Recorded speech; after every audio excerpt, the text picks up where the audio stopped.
Welcome back. You're watching live World Insight with me, Tian Wei, coming to you Monday to Friday on CGTN. U.S. President Donald Trump said on Saturday he would absolutely be willing to talk to DPRK leader Kim Jong Un, and that he hopes something positive comes out of the high-level talks scheduled on Tuesday. So what happened on Tuesday? The DPRK really has agreed on Friday to hold official talks with South Korea on Tuesday, the first in more than 2 years, hours after Washington and Seoul delayed a military exercise amid tensions over Pyongyang's nuclear and missile program. Take a look at this. But I would do that. No problem with that at all. U.S. President Donald Trump softened his tone with Pyongyang, saying he's willing to talk to DPRK leader Kim Jong Un on the phone. On Saturday, Mr. Trump hailed his role in bringing about talks between South Korea and the DPRK. The two sides have agreed to discuss cooperation on the Olympics and other agenda in rare talks at the border starting Tuesday. I hope they do. I would love to see them take it beyond the Olympics. We have a very good relationship with South Korea. I would love to see it go far beyond the Olympics, absolutely. And at the appropriate time, we'll get involved. But last week, Mr. Trump told his counterpart Moon Jae-in in a telephone call that he hoped inter-Korean talks would lead to good results. The U.S. president also agreed to hold joint military drills with Seoul to ease tensions. The two leaders agreed not to conduct South Korea-U.S. joint military drills during Pyeongchang Olympics and to do their best to ensure the security of the Olympics. The suspension of military exercises by the U.S. is an apparent turnaround in policy. Up till now, the U.S. has declined any halt in joint military exercises as part of the White House policy of maximum pressure on the DPRK. Despite that, the U.S. envoy to the United Nations said the administration isn't changing conditions regarding talks with Pyongyang. There is no turnaround. What he has basically said is, yes, there could be a time where we talk to North Korea, but a lot of things have to happen before that actually takes place. They have to stop testing. They have to be willing to talk about banning their nuclear weapons. Those things have to happen. What we're trying to do is make sure we don't repeat what's happened the last 25 years. Mr. Trump's policy on the DPRK changed from time to time since he took office. Whether the positive messages from different sides in the beginning of the new year could really lead to a breakthrough still remains to be seen.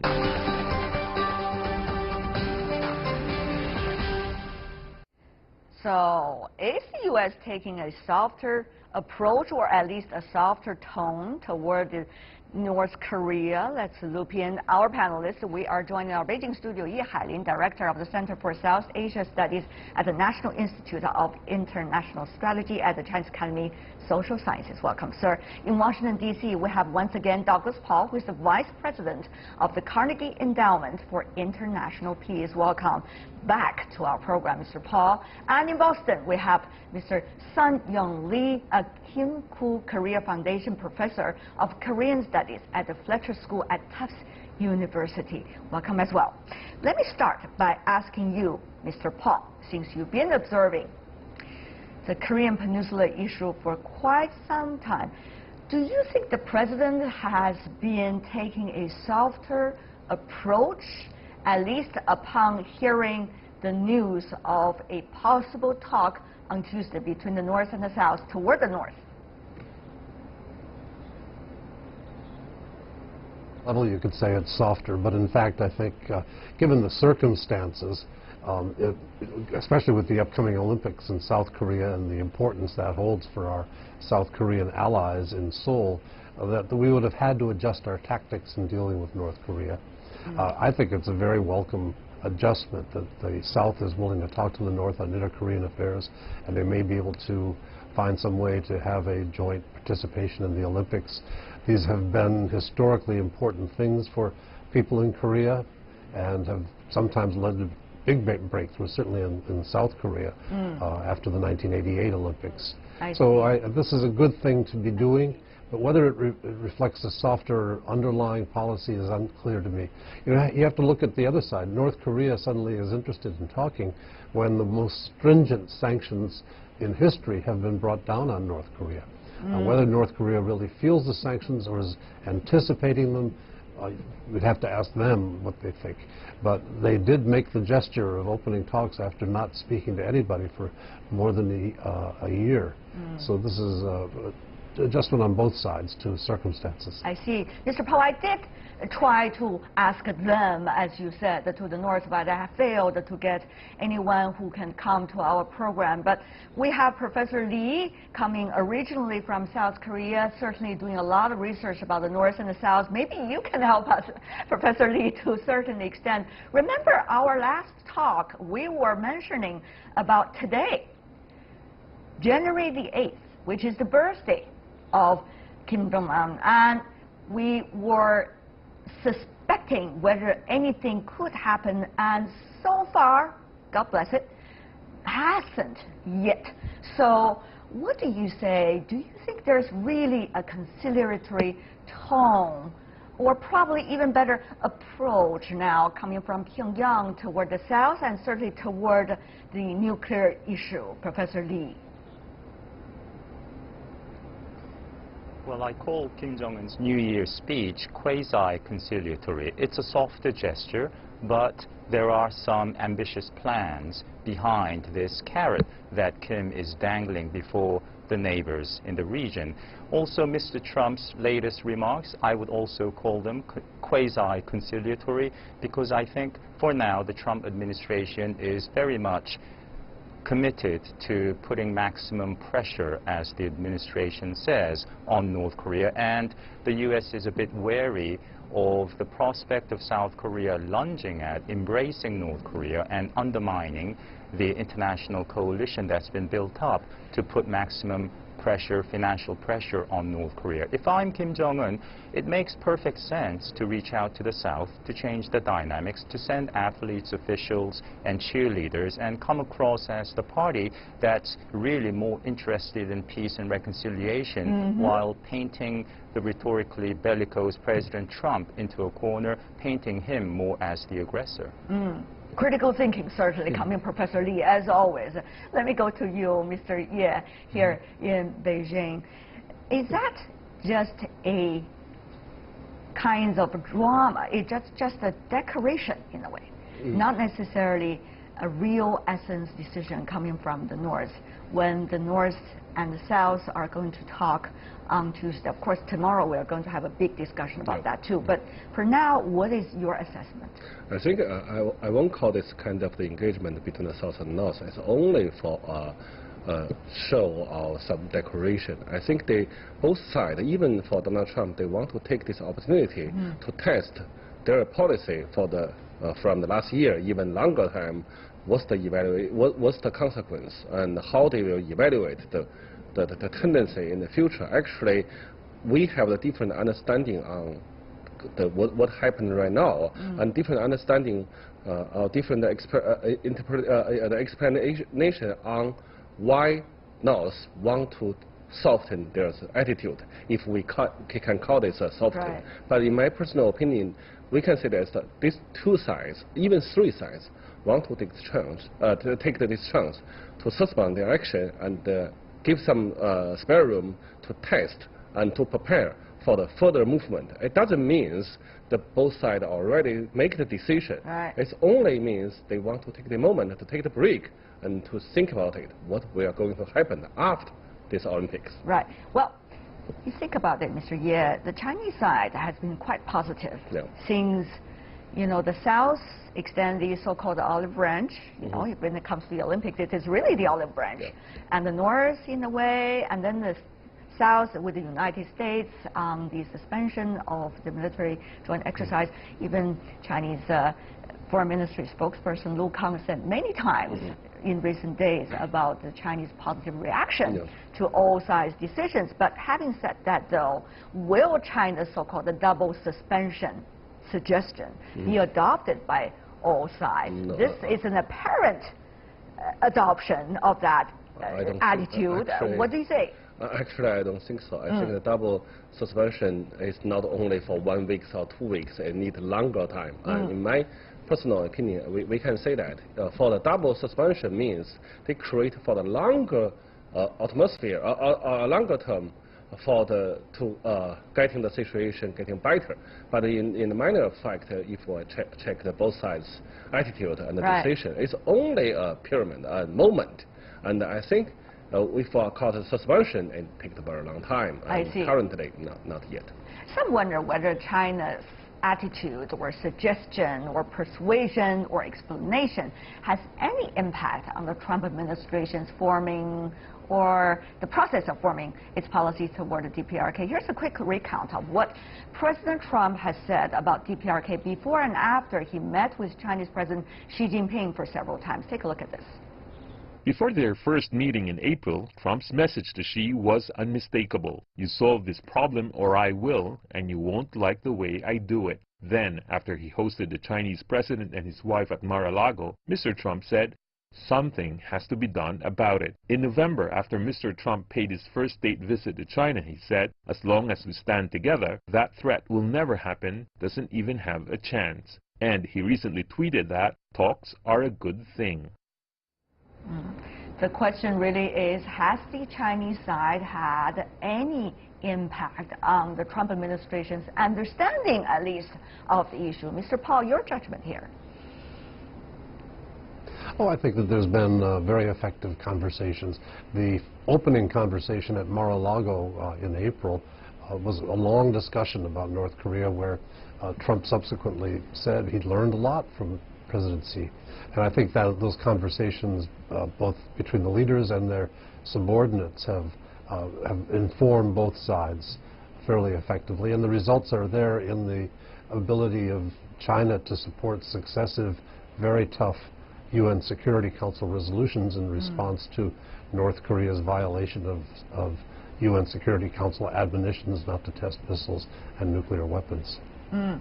Professor Lee, what do you think? The interaction between China and the United States on the latter's understanding and recent decision, at least attitudes, toward the issue?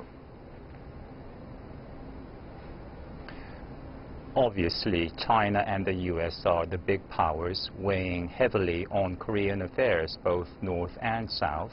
But I think Kim Jong Un's decision was really his own to make, and it was entirely predictable. During the 2000s, when North Korea sent athletes and cheerleaders to the South, South Koreans were mesmerized. South Korea, during those heady times, gave North Korea over $1 billion worth of cash, food, and fuel, and other blandishments. No questions asked where they ended up. And to put that in perspective, North Korea's total export earnings in 2000 and early 2000s was less than $500 million. So that was a lot of money. Now, it's hard for South Korea to resume that kind of generous engagement under the circumstances today. But I think South Korea could perhaps undermine U.S. efforts to enforce sanctions by lifting South Korea's own sanctions against North Korea. And if you have South Korea going back to subsidizing North Korea as the U.S. is sanctioning the same target, then you have a policy incoherence. You have a problem, and that's what North Korea is seeking to gain. Interesting.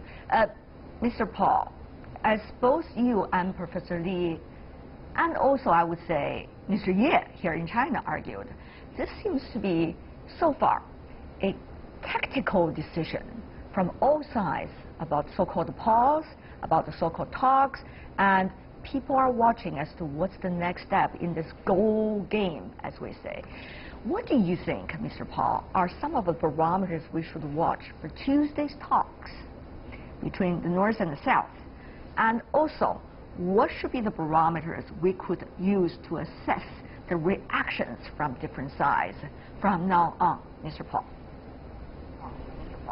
Well, the people in Washington are going to watch the talks very closely to see if there is some success on North Korea's part in pulling Seoul away from Washington onto a different agenda, whether it's talking about reestablishing the manufacturing facilities near the DMZ that used to be profitable for North Korea but were suspended by the previous president of South Korea, whether it's different approaches to various kinds of interaction with the North that would be inconsistent, as Professor Lee said, with American policy.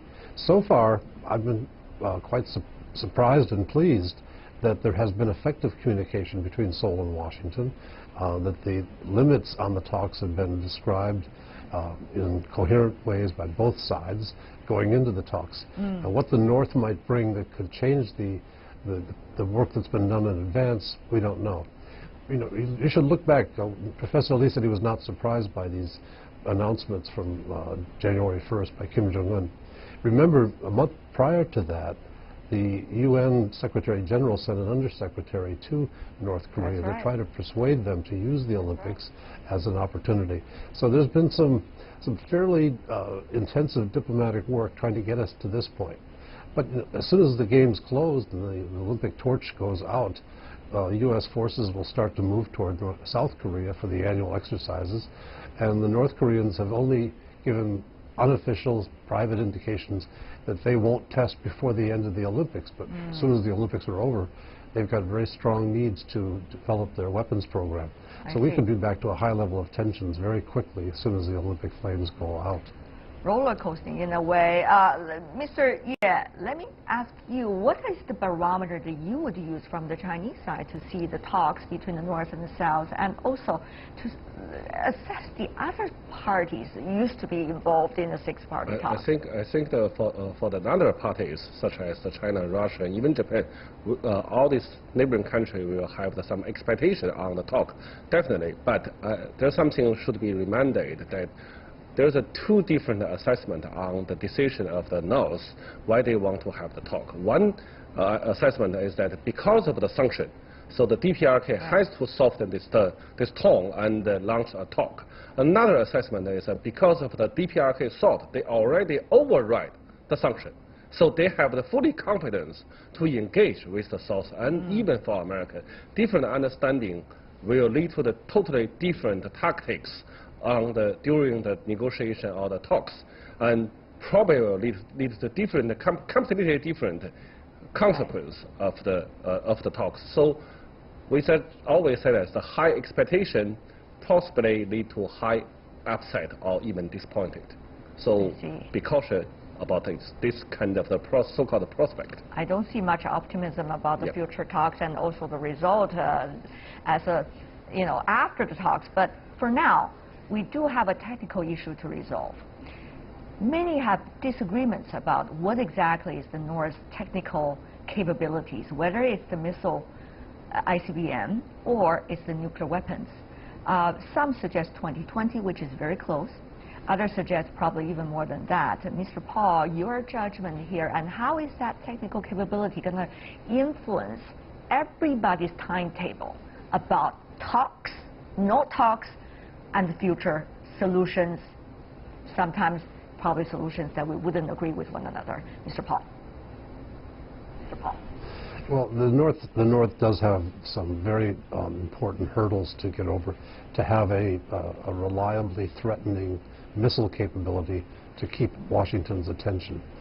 They seem to have made a lot more progress on the weapon itself, on the warhead, but their own foreign minister said in New York in September that they want to test in the atmosphere above the Pacific.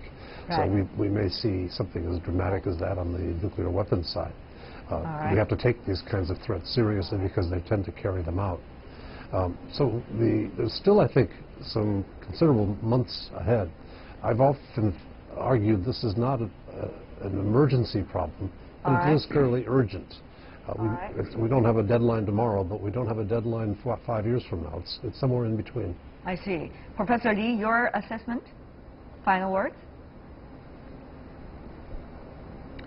Well, sports diplomacy is a sexy affair. Perhaps the most spectacular, dramatic sports diplomacy was back in 1971 when China all of a sudden invited American table tennis players who were attending an international tournament in Japan, and thereafter the Americans came in April and were severely outclassed in the game of ping pong, but showered with affection and hospitality. And to this day, many Americans mistakenly believe that ping pong diplomacy paved the way for Henry Kissinger's visit in July and President Nixon's visit the next year, when secret talks had been going on between the two sides. Why? Due to the common threat of the Soviet Union. So for Kim Jong Un, just by pledging to send, just by floating the idea of sending North Korean athletes, I think he has basically preempted any forceful reaction from the United States, even with the next big provocation. All right.